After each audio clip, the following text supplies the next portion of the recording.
नमस्कार स्टूडेंट्स, आप सभी का हमारे YouTube चैनल पर स्वागत है।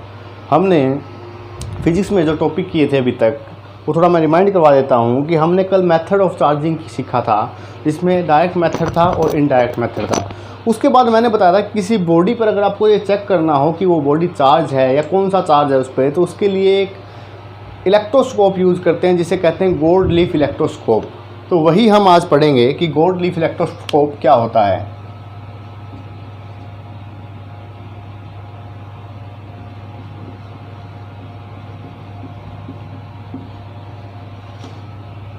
तो बना लीजिए डायग्राम।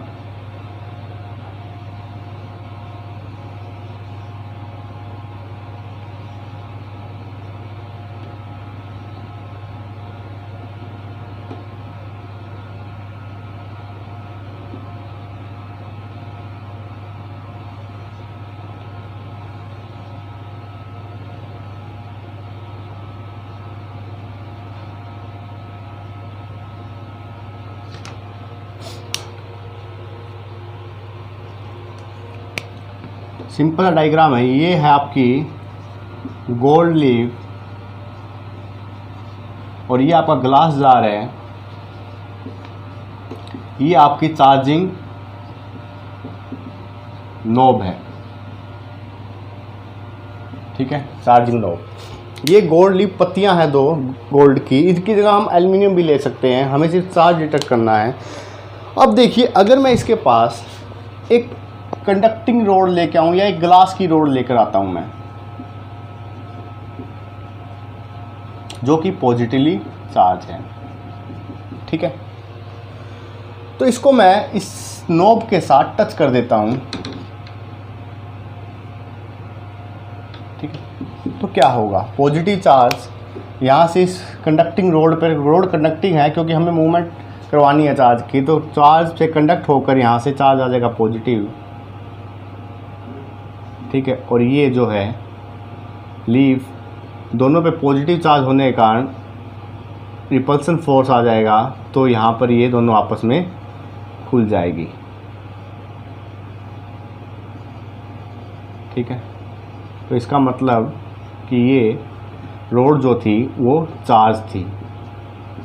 अब मैंने एक जो लाइन बोली है, अगर आपने ध्यान से सुनी हो, तो मैंने कहा था कि पॉजिटिव चार्ज यहाँ से ट्रांसफ़र होकर इधर आ जाएगा। तो कल की क्लास में, उससे पहली क्लास में मैंने आपको बताया था ये कि कभी भी पॉजिटिव चार्ज ट्रांसफ़र नहीं होता, हमेशा नेगेटिव चार्ज ट्रांसफ़र होता है। तो यहाँ पर पॉजिटिव चार्ज ट्रांसफ़र होगा? नहीं होगा, क्योंकि ये पॉजिटिव चार्ज यहाँ नहीं आएगा, लेकिन ये पॉजिटिव चार्ज ज़रूर होंगी रोड।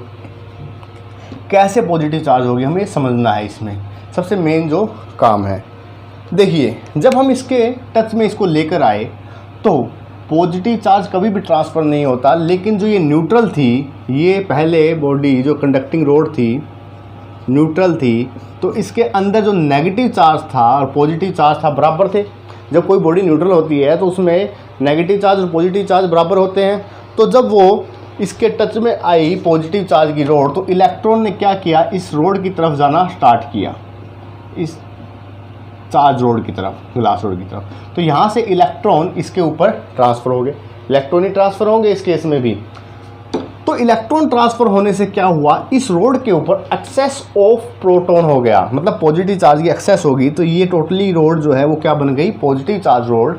और इन पत्तियों पे भी कौन सा चार्ज ज़्यादा हो गया, पॉजिटिव चार्ज, और जिसके कारण फोर्स ऑफ रिपल्सन इनके बीच में आ गया। तो हमेशा ये ध्यान रखना, कभी भी आप ये मत कहना कि पॉजिटिव चार्ज ट्रांसफ़र होगा। पॉजिटिव चार्ज ट्रांसफ़र नहीं होता है। इसके अंदर भी क्या होता है कि इलेक्ट्रॉन ही यहाँ से उधर जाते हैं और इस पर एक्सेस ऑफ पॉजिटिव चार्ज हो जाता है। किसी भी बॉडी का पॉजिटिव चार्ज होना या नेगेटिव चार्ज होना डिपेंड हमेशा इलेक्ट्रॉन के ट्रांसफ़र पर करता है, ना कि प्रोटॉन के ट्रांसफ़र पर। प्रोटॉन का ट्रांसफ़र नहीं होता, क्योंकि स्ट्रॉन्ग न्यूक्लियर फोर्स से एटम के न्यूक्लियस में बाउंड होते हैं। उनको निकालने के लिए बहुत ज़्यादा पावर चाहिए, एनर्जी चाहिए। तो इसमें भी यही होगा। तो हमें पता चल गया कि ये रोड आपकी पॉजिटिव, ये चार्ज थी।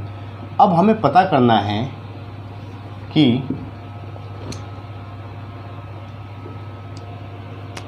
अगर मैं इसके पास ले आता प्लास्टिक की रोड, इंसुलेटर है ये भी, तो भी क्या होता, तो भी यही केस होता कि अगर ये प्लास्टिक की रोड होती तो ये पॉजिटिव चार्ज हो जाता, ठीक है। तो ये पत्तियाँ ऐसे होती है। अगर हम नेगेटिव चार्ज कंडक्टिंग रोड लेके आते हैं तो क्या हुआ, नेगेटिव चार्ज डेवलप हो जाएगा। भाई अगर हम नेगेटिव चार्ज लेके आते हैं तो यहाँ से क्या होगा, नेगेटिव चार्ज आएगा, तो भी केस यही बनेगा। लेकिन समझने की बात ये है कि हम कैसे पता करेंगे कि कोई बॉडी पॉजिटिव है या नेगेटिव है। इस केस में हम दोनों ही चीज़ बोल सकते हैं कि हम पता कर भी सकते हैं यस और नो भी, दोनों ही केस बन सकते हैं, यस भी और नो भी, कि हम पता भी कर सकते हैं और हम पता नहीं भी कर सकते। कैसे? सबसे पहले तो छोटी सी बात कि अगर मैं दो रोड लेकर आता हूँ, इससे पहले मैं एक चीज़ और समझाना चाहता हूँ कि ये तो है आपकी मेटल की कंडक्टिंग रोड, ठीक है, और ये है आपकी प्लास्टिक रोड। तो एक बात बताइए, ये न्यूट्रल है, ये न्यूट्रल है, तो जब ये इसके पास लेके आएंगे, इसके टच करेंगे तो क्या होगा, और ये इसके टच करेंगे तो क्या होगा।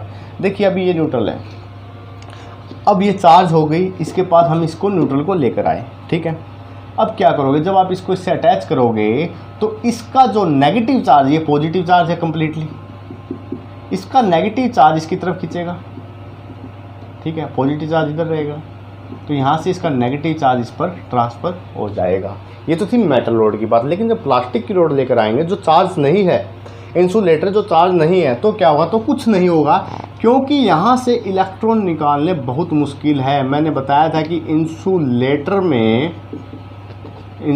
में फ्री इलेक्ट्रॉन नहीं होते और वहाँ से उनको निकालना बहुत मुश्किल होता है। इसलिए अगर हम न्यूट्रल कंडक्टिंग रोड किसी चार्जिंग रोड के पास लेके आएंगे तो भी कोई फ़र्क नहीं पड़ेगा, लेकिन जब हम इंसुलेटिंग रोड लेकर आएंगे तो कुछ नहीं होगा, ठीक है।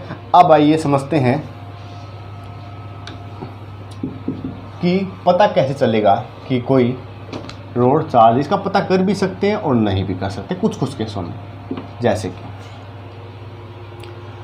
इसके पास हम लेकर आए नेगेटिव रोड, इसके पास हम क्या लेकर आए, नेगेटिव, इसको हमने इससे टच किया,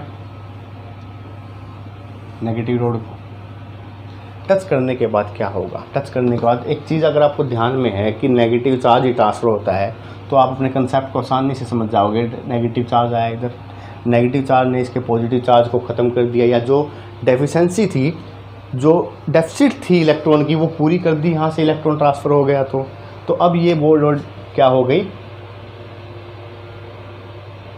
न्यूट्रल, और न्यूट्रल होने के बाद ये पत्तियाँ दोबारा से अपनी पोजीशन पर आ जाएंगी। तो इसका मतलब हमें यहाँ से पता चल गया कि जब हमने किसी पॉजिटिव चार्ज रोड को इसके नज़दीक लेके आए या नेगेटिव चार्ज रोड को इसके नज़दीक लेके आए, तो वो रिपेल हो गई। रिपेल फोर्स ऑफ रिपल्सन के कारण हुई, मतलब फोर्स रिपल्सन लगा तो ये रिपेल हो गई, एक दूसरे से दूर हो गई। तो वहाँ से हमें पता चल गया कि इसके ऊपर चार्ज था, या तो पॉजिटिव था या नेगेटिव था। अगर मान लीजिए हमें पता नहीं पॉजिटिव चार्ज था, जब हम नेगेटिव रोड लेकर आए और ये आपकी बॉडी न्यूट्रल होकर दोबारा उस पोजीशन पे आ गई, तो हम कह सकते हैं कि इसके ऊपर कौन सा चार्ज है, नेगेटिव चार्ज है। यहाँ से हम बहुत अच्छे से समझ सकते हैं। तो हमारा बेसिक कंसेप्ट जो है वो यही है कि हमेशा कोई बॉडी चार्ज होती है तो ट्रांसफ़र ऑफ इलेक्ट्रॉन ही होता है।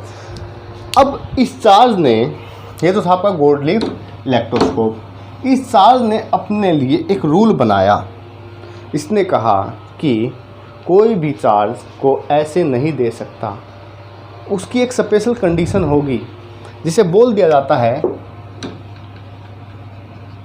Quantization of charge. Quantization of charge हम बोल सकते हैं इसे। क्वांटाइजेशन ऑफ चार्ज का मतलब क्या होगा कि ये हमेशा जो चार्ज है हमेशा क्वांटा की फॉर्म में होगा या पैकेट्स की फॉर्म में होगा। क्या मैंने अभी तक आपको जितना ही पढ़ाया है, क्या कहीं भी मैंने ये कहा आपको कि एक बॉडी दूसरी बॉडी पे जब रब करते हैं, जब इलेक्ट्रॉन ट्रांसफ़र होते हैं तो 1.5 इलेक्ट्रॉन ट्रांसफ़र होगा, या तो यहाँ से 1 इलेक्ट्रॉन ट्रांसफ़र होगा, या 2 इलेक्ट्रॉन ट्रांसफ़र होंगे, या 3 इलेक्ट्रॉन ट्रांसफ़र होंगे, या 4 इलेक्ट्रॉन ट्रांसफ़र होंगे। कहीं भी ऐसा नहीं आएगा 1.5 आएगा या 2.5 आएगा या 3.25 इलेक्ट्रॉन, मतलब 3.25 इलेक्ट्रॉन जाएंगे, आधा इलेक्ट्रॉन जाएगा। तो ये पॉसिबल नहीं है। तो चार्ज हमेशा किस फॉर्म में ट्रांसफ़र होता है, इलेक्ट्रॉन हमेशा किस फॉर्म में ट्रांसफ़र होते हैं? इलेक्ट्रॉन हमेशा क्वांटा की फॉर्म में होते हैं, कंप्लीटली जाएगा, आधा नहीं जाएगा। तो इसके लिए हमने क्या किया, एक क्यू जो Ne, ठीक है, क्यू का फॉर्मूला बना N ही। ये पॉजिटिव नेगेटिव से साइन कन्वेंशन है, तो आपको बताने के लिए कि पॉजिटिव भी हो सकता है नेगेटिव, वरना इलेक्ट्रॉन हमेशा नेगेटिव होता है। जब दो इलेक्ट्रॉन की मल्टीप्लाई कर देते हैं तो वो पॉजिटिव साइन हो जाता है, तो इसका इतना बड़ा इशू नहीं है। तो ये हमेशा इस फॉर्म में वेरी करता है, इस फॉर्म में ट्रांसफ़र करता है।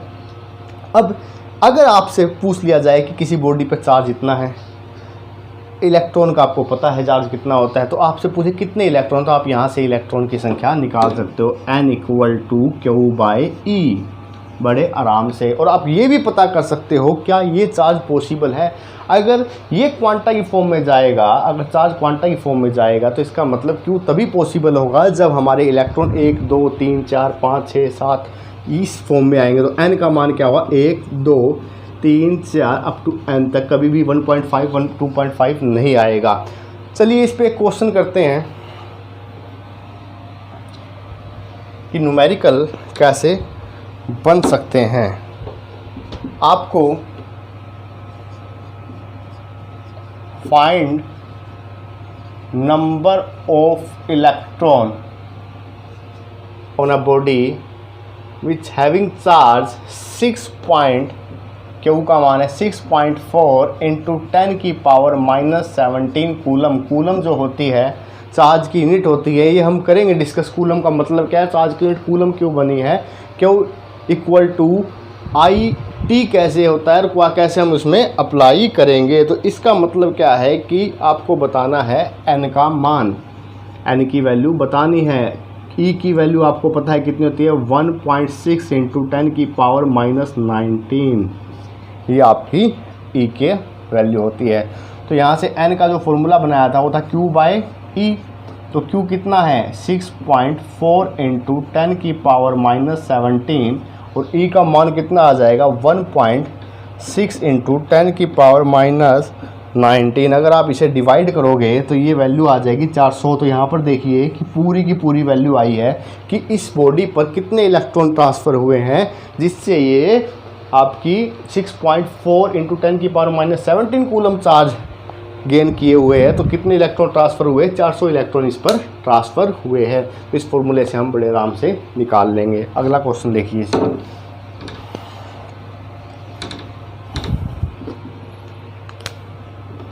क्यू है आपका 11.2 × 10⁻⁻19 कूलम। आप प्रैक्टिस करोगे भाई घर से इनको सोल्व करके। तो यहाँ से मैं डायरेक्टली करवा रहा हूँ, N = Q/E। क्यू कितना, 1.2 × 10⁻⁻19, और E पर जो हमने मान निकाला है वो E का मान कितना है, 1.6 × 10⁻⁻19। तो यहाँ से आप सीधा काट सकते हो, ये कितने पे जाएगा, 7 पे। तो कितने इलेक्ट्रॉन ट्रांसफ़र हुए हैं, 7 इलेक्ट्रॉन ट्रांसफ़र हुए हैं। अगर इसी केस में हमारी वैल्यू पूरी आ रही है, हमें पता करना हो कि ये पॉसिबल है या नहीं है, तो कैसे पता करेंगे। अगर मैं आपको एक वैल्यू दे देता हूँ ऐसी कुछ जिसके अंदर ये चार्ज पॉसिबल ना हो, तो वो वैल्यू लिखिए Q का मान 3.9 × 10⁻⁻19।